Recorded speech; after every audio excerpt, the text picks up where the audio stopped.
Hello friends, I'm Jasu Bakuhatsu and welcome back to Let's Play Mega Man Unlimited. When we last left off... Where was I? It's actually been a while. Oh yes! Yoku Man. Okay.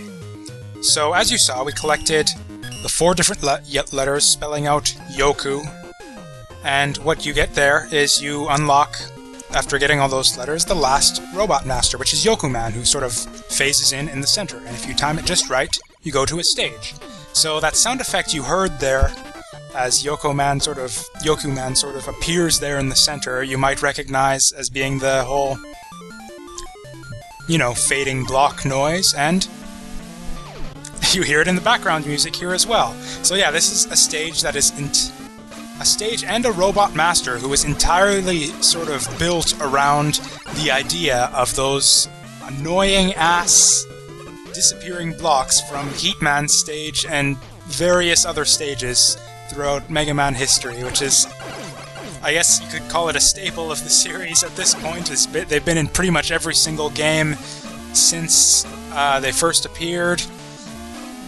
And, I mean, considering how badly they fucked up the Quickman lasers, I kind of expected this stage to be, like, really, really fucking bad. Like, I heard bad things about this stage, too, before I actually played it. I heard it was, like, just, like, super unfair, incredibly difficult, and just, like, total hell to play through.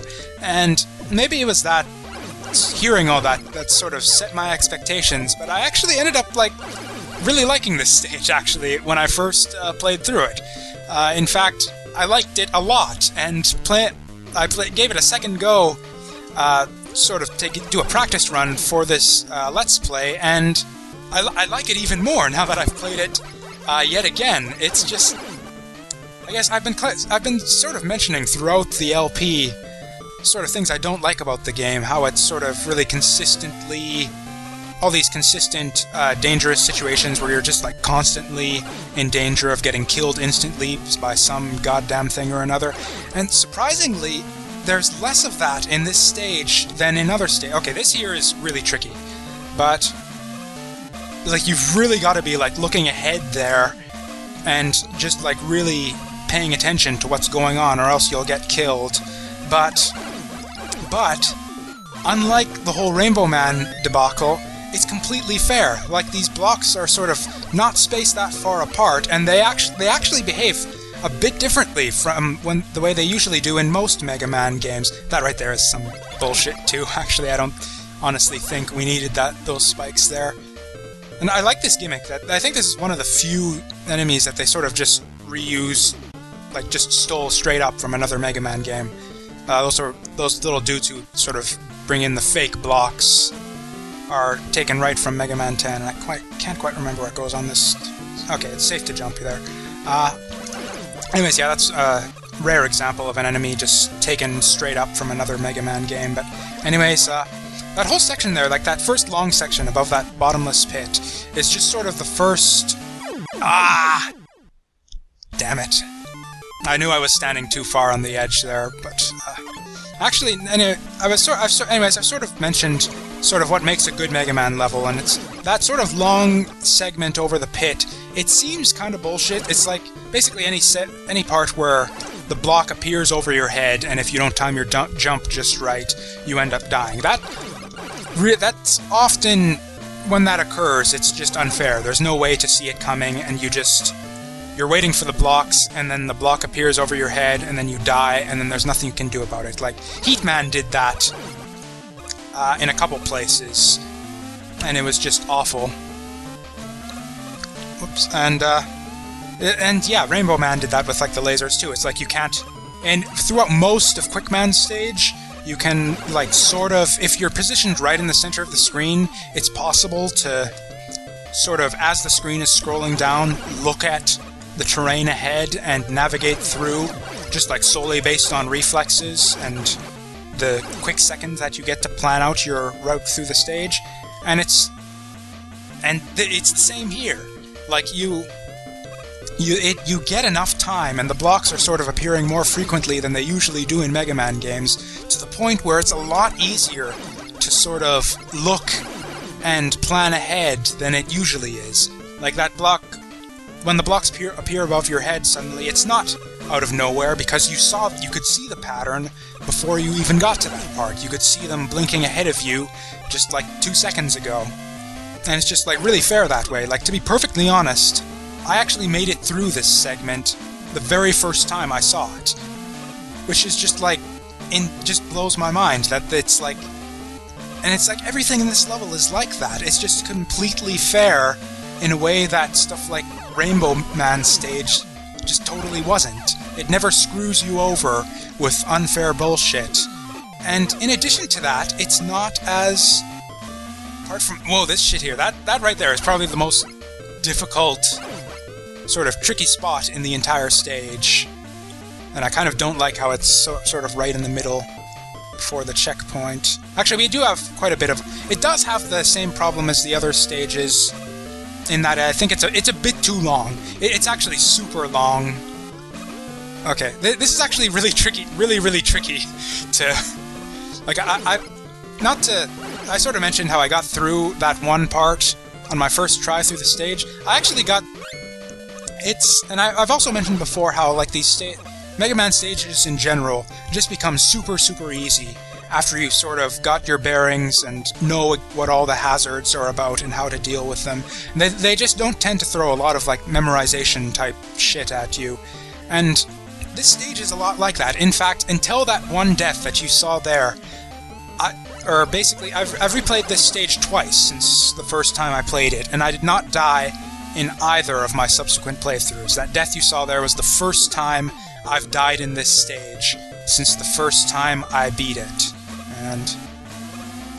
And honestly, I don't think it was like the stage being too difficult or too consistently hazardous or anything. It's just a matter of, like, a lot of the difficulty in this stage comes in timing your jumps. And for me personally, the easiest way to time your jumps here is to listen to the noises, listen to the noise of the blocks and the pattern of the sound effects. And it's really difficult to do that when you're sort of commentating at the same time. This section here is actually a bit of a maze. It's like this...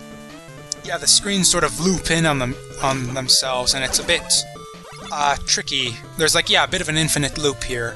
Like, yeah, I come up here, and yeah, I'm back where I was before. And so it's, yeah, a bit of a maze that you have to navigate, but I don't think I mentioned where the checkpoint was. It was at the first place where I fell through that sort of false floor. Oh, that sucks.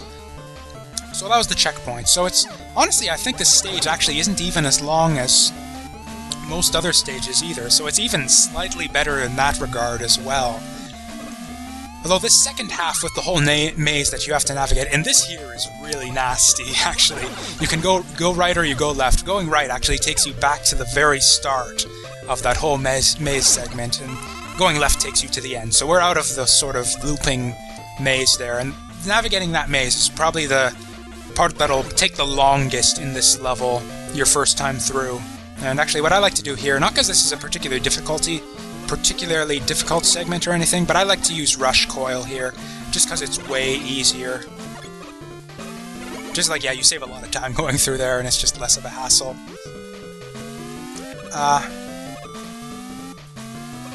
And yeah, it's just, I've lost my train of thought now, just because I'm kind of getting closer to the end of the stage, and I really don't want to die here.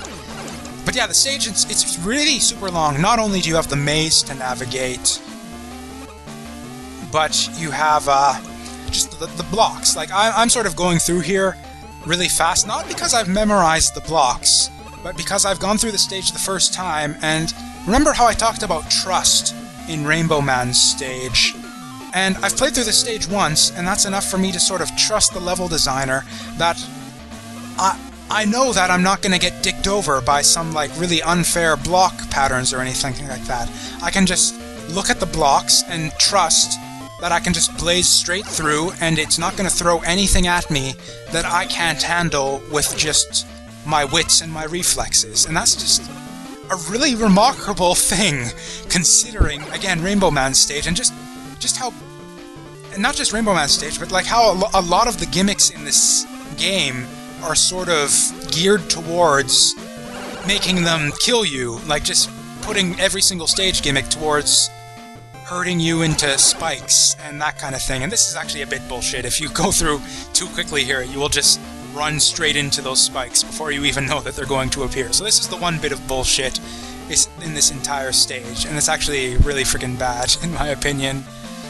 I wish those spikes would start showing up much, much sooner. Oh, I forgot about you. And actually the clone Mega Mans that appear out of those little static walls are also something that was ripped off from Mega Man 9, I think. Which is a bit weird, because this game... Whoa. That was close. This game has actually been in development for longer, I think, than either Mega Man 9 or 10. Definitely 10, maybe even 9.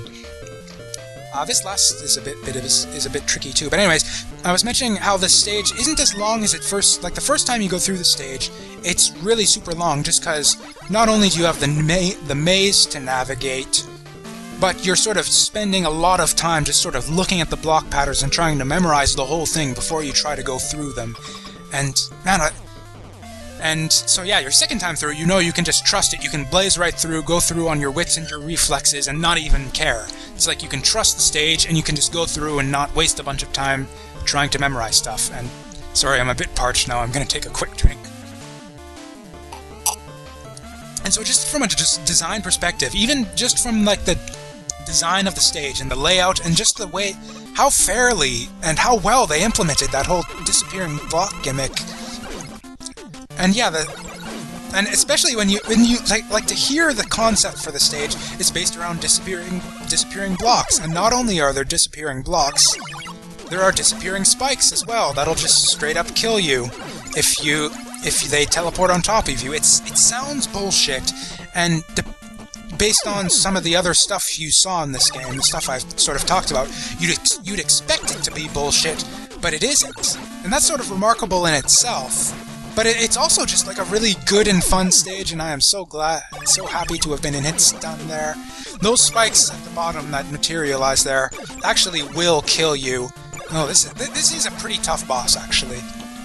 It's a really cool concept. I sort of like the whole idea of sort of climbing to the top of the arena on these disappearing blocks and just sort of having a boss that sort of reflects the stage gimmick. It's just really cool in my opinion, and I like this boss.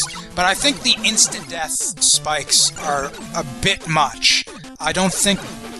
Well, it's a bit nasty, and although it's not like you have to replay the whole stage or anything, and I kind of like the fake death bit too, although it does get a bit old after you see it the first time. Anyways, I was mentioning all the good things I like about the layout and just how it's so fair and wonderfully laid out.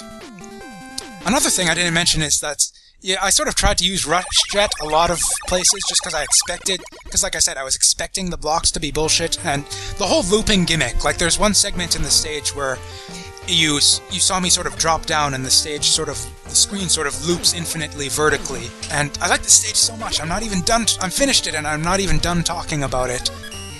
Yeah, that there, I used Rush Jet to go through there, and there's actually, like, you might have seen the spikes on that one particular screen that, not just there, but a lot of screens, it's actually more difficult to get through Yoku Man's stage using Rush Jet to skip the blocks than it is to just jump on the blocks. And I think that's just a testament to how well designed and how well laid out the stage is. So I spent the whole time talking about that, and on top of it, the stage also has what might be my favorite music track in the game as well, and just the aesthetic of the stage is just great. I love the background music, I love the whole... It's, again, like all the stages, like a really nice, vibrant, animated background. The aesthetic of the stage is just great. It's just a fantastic stage. I just can't say enough good things. It's like playing through it again this time. I like it. I like the stage more and more every single time I play it. And it just sort of makes me... just sort of pangs of sadness in my heart as to sort of not just the shit I've been talking about, you know, how some of the other stages are a bit overlong, overly frustrating, overly consistent with their sort of difficulty and tendency to kill you instantly. It's just sad, because like if every single level had been designed and like meticulously crafted to that level of just, I dare say, perfection as Yoku Man's stage, this would be, not only would this be like easily the best Mega Man fan game ever made, this would be like among the best Mega Man games ever made, period, even including stuff in the official series. So that's like the most good, I'm gonna be saying from this point out, because we got Wily coming up, and I'll talk about that when we get to it. So that was Yoku Man's stage. It was a really super good time, and I had a lot of fun with it. But the good times are over, so join me next time when we'll move on into the Wily stages. I'll see you then.